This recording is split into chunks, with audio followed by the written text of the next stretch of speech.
म्हणजे काय याची जबरदस्त झलक आज मीरा रोड मध्ये दिसली।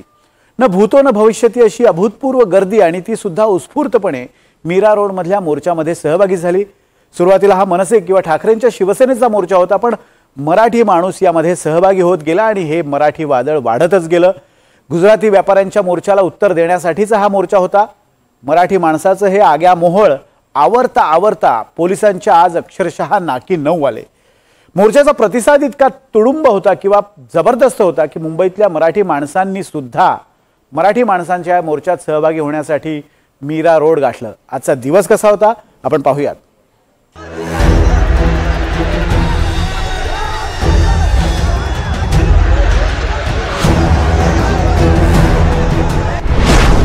मीरा रोड मध्ये मराठी माणसाने दाखवली ताकद।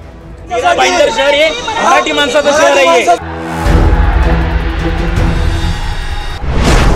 म मीरा रोडचा म मराठीचा। मी कुठल्याही संघटनेची नाही, मी मराठी मुलगी आहे। गुजराती मोर्चाला मराठी मोर्चाचं उत्तर।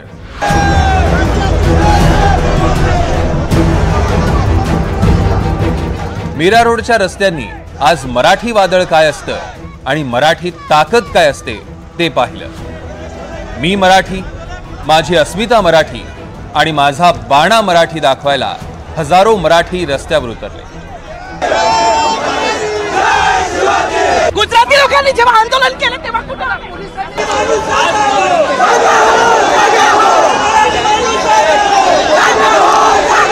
गल्ल्या गल्ल्यांमधनं मराठीचा झेंडा घेतलेले मराठी लोक चक्का जाम करत होते।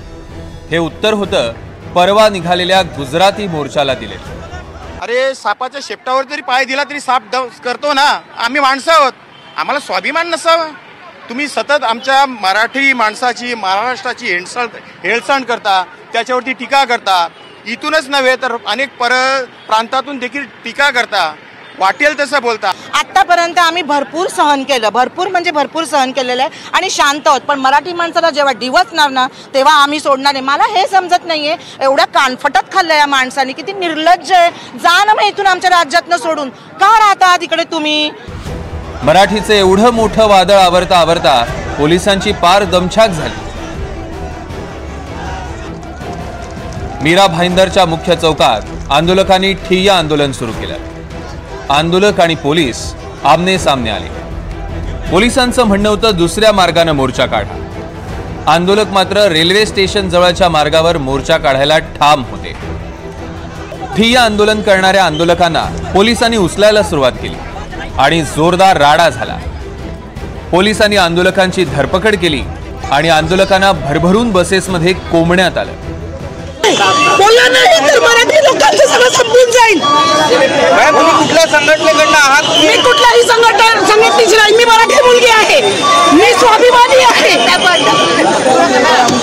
तुम्हाला बोलायचा अधिकार नाहीये? बोलायचा अधिकारच नाहीये इकडे। बोलायचा अधिकार दिला नाही का? कुठल्या पक्षाचा नाही, मी एक मराठी माणूस आहे।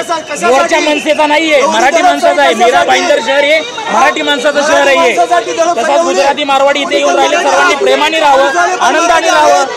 तुम्ही गेल्या 4 दिवसात पोस्ट पाहत असाल फेसबुकवरती। आम्ही ऑलरेडी जेव्हा मारवाडी लोकांनी बिना परमिशन मोर्चा काढला त्यांच्यावरती एवढी दडपशाही नाही केली, तेवढी महाराष्ट्र लोकांवर केली जाते। प्रत्येक आम्ही इथं उभं राहतो सिंगल तरी सुद्धा आम्हाला गाडीमध्ये बसवलं गेलंय। त्यांची दडपशाही आहे, हे फक्त पोलिसांची चूक नाही आहे, हे वरून चाललेलं राजकारण आहे। एकीकडे गुजरातींच्या मोर्चानं मराठी माणसाला डिवचलेलं असतानाच दुसरीकडे भाजप आमदार नरेंद्र मेहता यांनी या वादातोडी घेतली। मनसेनं मीरा भाईंदरमध्ये व्यापाऱ्याला केलेल्या मारहाणीचा निषेध नरेंद्र मेहतांनी केला। त्यामुळे मोर्चाच्या टार्गेटवर होते भाजपचे आमदार नरेंद्र मेहता।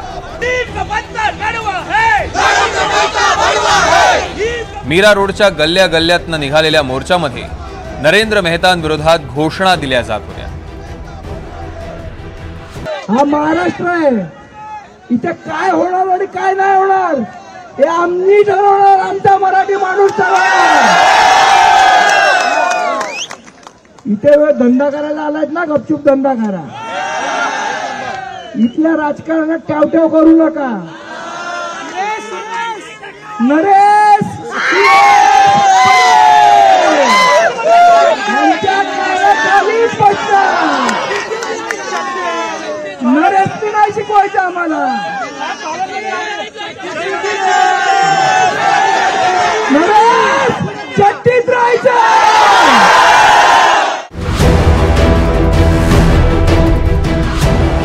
पोलिसांनी बसेस भरून, पोलिसांच्या गाड्या भरून मराठी माणसांना पोलीस स्टेशनमध्ये नेलं. पण एवढं मोठं मराठी वादळ पोलीस स्टेशनमध्ये राहणार कसं? त्यामुळे आंदोलकांना एका लग्नाच्या हॉलमध्ये ठेवण्यात आलं. मराठी आंदोलकांनी त्या हॉलमध्ये ही घोषणाबाजी सुरू केली.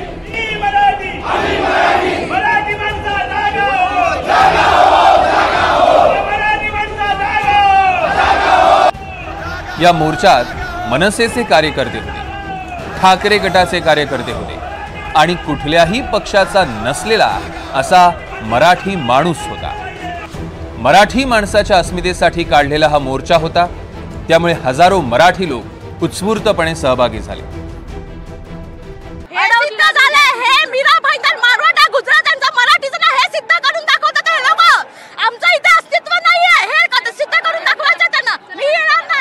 मराठीचा एक सिंपल मुद्दा आहे की कुठल्याही अमराठीवरती आमचा राग नाही, कुठल्याही अमराठीवरती राग नाही, पण आमच्या मातृभाषेवरती प्रेम आहे. आमच्या स्वतःच्या मातृभाषेवरती प्रेम करणं गुन्हा आहे का? हे कुठला क्राईम आहे का?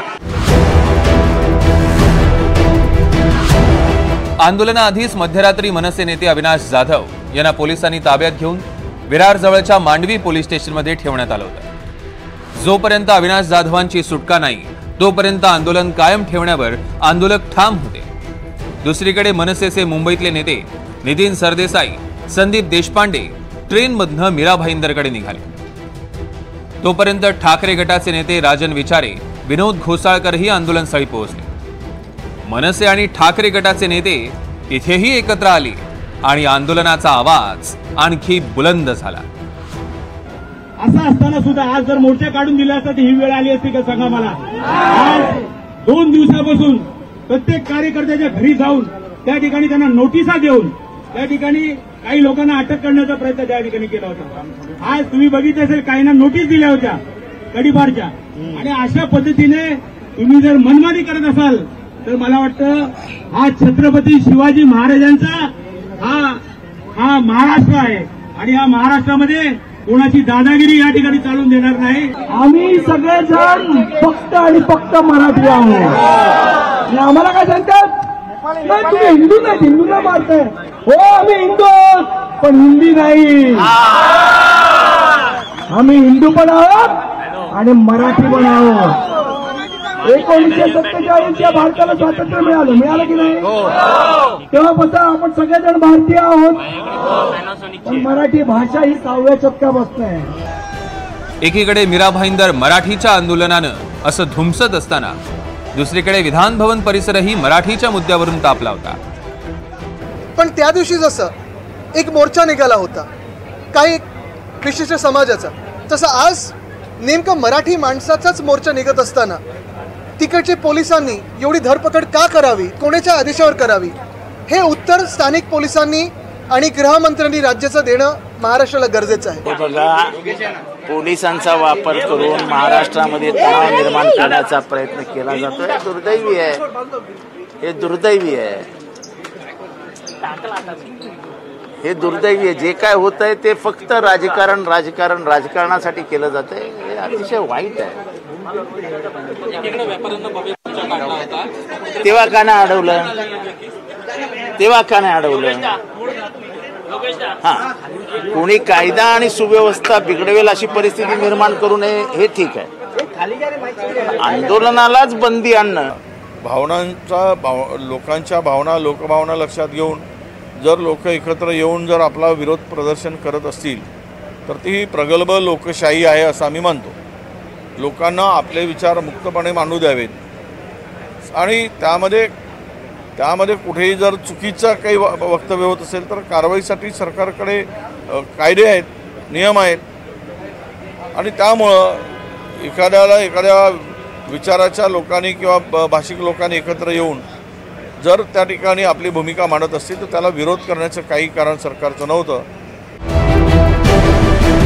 अखेर मनसे नेते अविनाश जाधवांची सुटका झाली आणि अविनाश जाधव मीरा भाईंदर मधल्या आंदोलनात दाखल झाले। मराठी माणसाच्या विजयाचा जल्लोष झाला।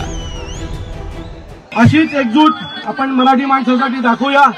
आज तुम्ही जे केलं ते खूप महत्वाचं होतं। मी नेहमी मागच्या 5-6 दिवसापासून ही घटना ज्यावेळेला घडली तेव्हापासून आमची जी काही चर्चा चालायची, आज एकाने मोर्चा काढला, उद्या दुसरे मोर्चा काढले असते। आणि इथला जो एक आमदार आहे भिकारडा, तो नेहमी सांगतो की मीरा भाईंदर मध्ये मराठी माणूस 12-15% आहे। जेवढे आज तेव्हा तुला पुरून उरणार एवढं नक्की आहे। एक चेतावणी देतो की ह्याच्या पुढे आमच्या नादाला लागायचं। मराठी माणूस कोणाला ऐकणार? आपली एकजूट, आपली एकजूट। मराठी माणूस एकवटला तर काय करू शकतो याचा मीरा रोड मध्ये दिसलेला हा ट्रेलर होता। मुंबईत राहायचं असेल तर मराठी बोलावंच लागेल, मुजोरी चालणार नाही, मगरुरी चालणार नाही, हा इशारा होता। समझने वाले को इशारा काफी है, नाहीतर मराठी ताकद काय असते हे दाखवण्याचीही तयारी आहे। Bureau report, NDTV Marathi, Mumbai.